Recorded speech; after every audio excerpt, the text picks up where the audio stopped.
अब ये बालकांड गोस्वामी जी की वंदना का 15वां दोहा है। फिर शंकर भगवान से कहते, सपने साचे मोहि पर जो हर गौर पसाओ, तो फुर होय जो कहे सब भाषा भनित प्रभाव।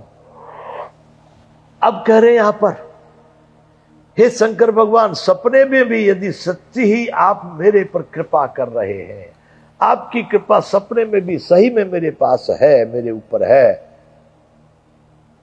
जो हरि गौर पसाओ। शंकर भगवान, हर गौर यानी माता पार्वती, आप दोनों मेरे पर सही में प्रसन्न हैं, सपने में भी सही में मेरे पर प्रसन्न है। तो फिर हो जो कहे सब, तो वो सब सत्य हो गए। क्या कि जो ये कतहि स्नेह समेता, कहे हैं सुने हैं समुझ सचेता, हो राम चरण अनुरागी। सभी उस कथा को सुनने वाले, कहने वाले, समझने वाले सभी राम जी के चरणों में, कलयुग के सभी पापों से मुक्त होकर के राम जी के चरणों के अनुरागी हो जाएंगे। ये कह रहे हैं कि तो फुर होए जो कहे सब भाषा भनित प्रभाव। जो मैं पीछे बोल दिया हूं, मेरी इस भाषा का प्रभाव ऐसा जरूर हो जाना चाहिए, आप मेरे पर माता पार्वती और शंकर भगवान प्रसन्न है। तो अब यहां से राम जी की ओर चलते। सबकी वंदना हो गई, दुष्टों की, सज्जनों की, ब्राह्मणों की, कवियों की, और सबकी वंदना हो गई। अब राम जी के परिवार की और राम जी के समुदाय में घुस रहे अब वाल्मीकि गोस्वामी जी। अब चल रहे अपने इष्ट देव श्री राम की ओर। बंदो अवधपुरी अति पावने, सरजू सर कले कलुसन सावने। क्या बोले, अब मैं उस अयोध्या की वंदना करता हूं, अति पावन अयोध्यापुरी की वंदना करता हूं। सरजी सर कल कल सुन सावन, जहां पर कलयुग के पापों का नाश करने वाली सरयू नदी की वंदना करता हूं, जो कलयुगों का पापों को नष्ट करने वाली है। प्रभु पुर नर नारी बहोरी, ममता जिन पर प्रभु हिन थोरी।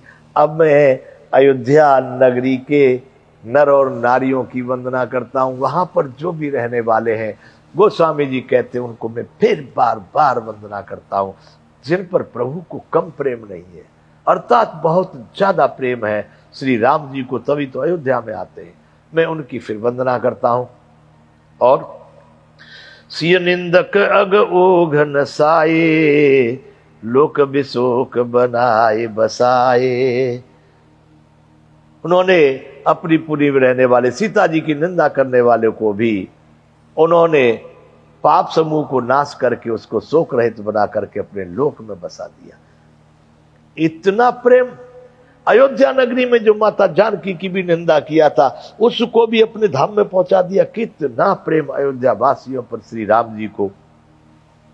इसलिए कह रहे हैं कि प्रभु पुर नर नार बहोरी, ममता जिन पर प्रभु न थोरी। सिय निंदक अग ओग नसाए, लोक विशोक बनाए बसाए। उसको भी अपने लोक में भेज दिया। बंधु कौशल्या दिसे प्राची, कीर्ति जासु सकल जग माची। मैं कौशल्या रूपी पूर्व दिशा की वंदना करता हूं, जहां से सूर्य उदय होता है। पूर्व दिशा वह माता कौशल्या इस सारी कहानी की उदय की दिशा है, यहां से संपूर्ण कहानी शुरू होती है। ऐसी माता कौशल्या जो पूर्व दिशा की तरह से सूर्य को धारण करने वाली हैं, जिनकी कीर्ति सकल जग में, संपूर्ण संसार में फैल रही है। कीर्ति जासु सकल जग माची, भगवान राम की माता है कौशल्या। ऐसी माता कौशल्या को मैं वंदना करता हूं, प्रणाम करता हूं। प्रगटे जहां रघुपति शशि चारु, विश्व सुखद खल कमल तुषारु।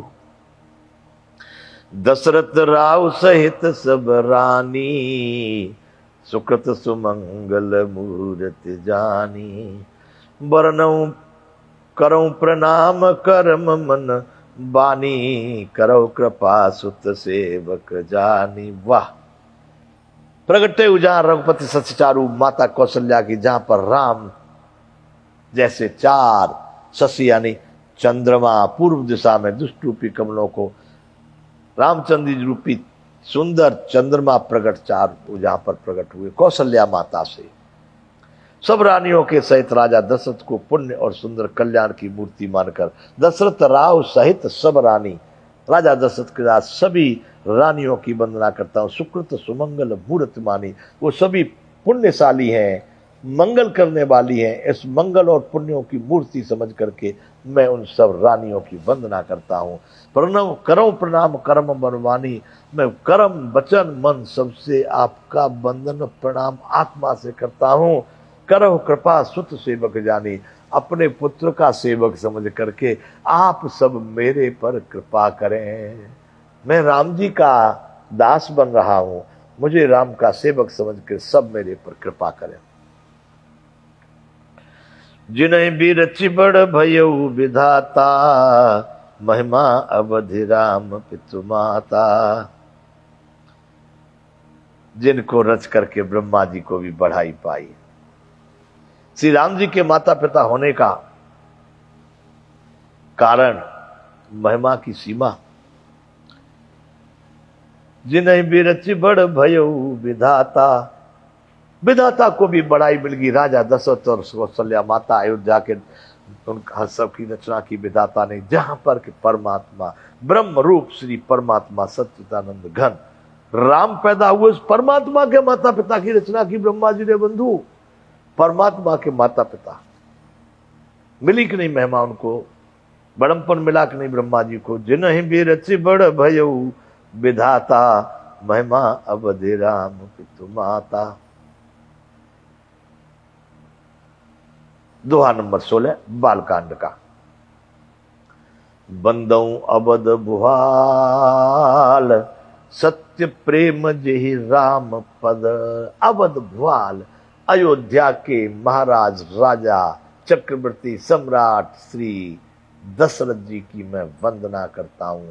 सत्य प्रेम जय निर्वय, सत्य प्रेम जय राम पद। जिनका राम जी के चरणों में पूरा पूरा पक्का सत्य प्रेम था, दिखावा नहीं, झूठ नहीं।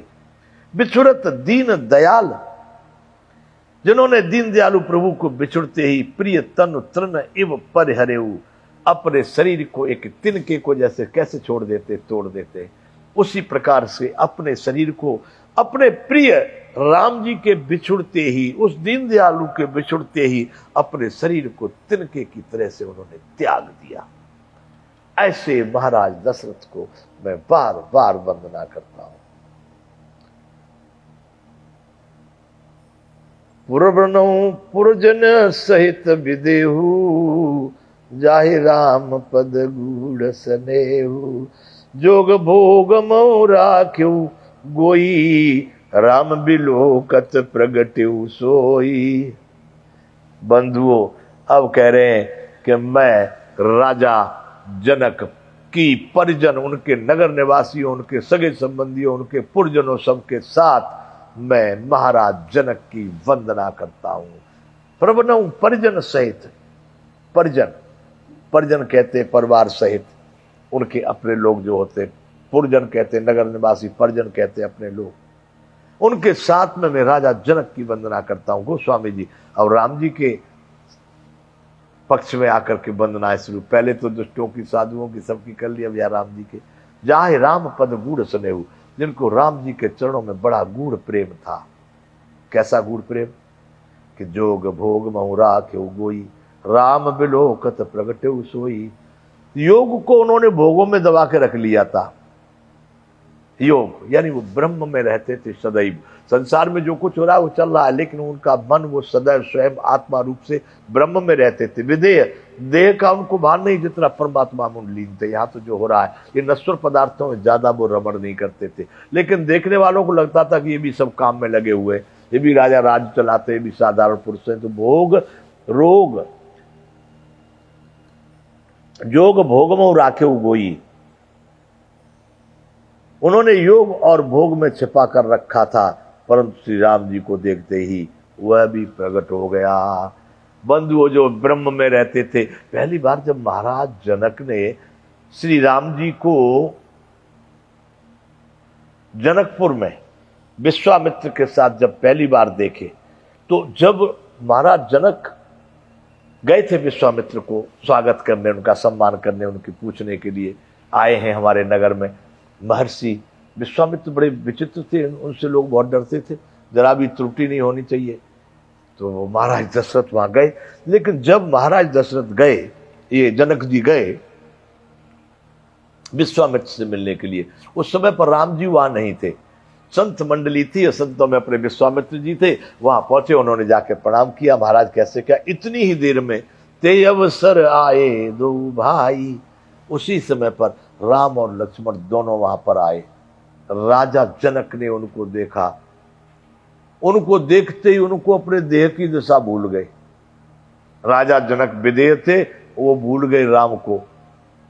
तो राम की स्थिति देख करके उनको इतना विचित्र असर हुआ, सीधे महाराज विश्वामित्र से पूछने लगे, कहो नाथ सुंदर दो बालक। हे प्रभु, हे स्वामी, ये सुंदर बालक दोनों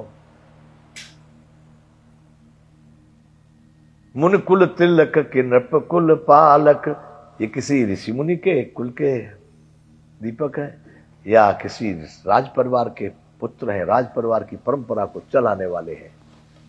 सुंदर दो बालक कौन है?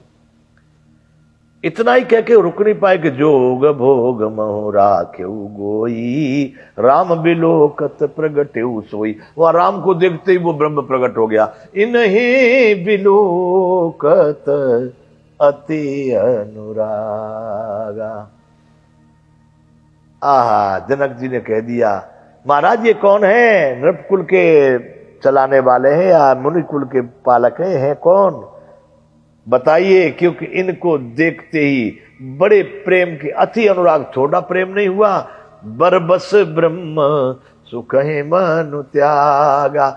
मेरा मन सदैव ब्रह्म में रहता है और ब्रह्म सुख के आगे संसार के सुख कोई मतलब नहीं है। ये मेरे मन को कभी आकर्षित नहीं कर सकते। परंतु महाराज, इन्हीं बिलोकत अति अनुरागा, बहुत बड़ा अनुराग उत्पन्न होकर के मेरा मन वो ब्रह्म सुख को छोड़ करके इनमें लग गया है। बर बस ब्रह्म सुख है मन त्यागा। जोग भोग में राखे गोई, राम बिलोकत प्रगटे सोई। राम को देखते ही वो प्रकट हो गए थे। बात यहां गोस्वामी जी कह रहे हैं, प्रवणु प्रथम भरत के चरना, जासुनेम मृत जाय न बरना। आहा, कैसा भरत का चरित्र। बंधुओं, जब भरत का नाम आता है मेरा हृदय प्रेम से उमड़ जाता है। ऐसा भाई मैंने कभी न विश्व में पहले सुना, उससे पहले भी नहीं सुना, उसके बाद में भी नहीं सुना। भरत जैसा भाई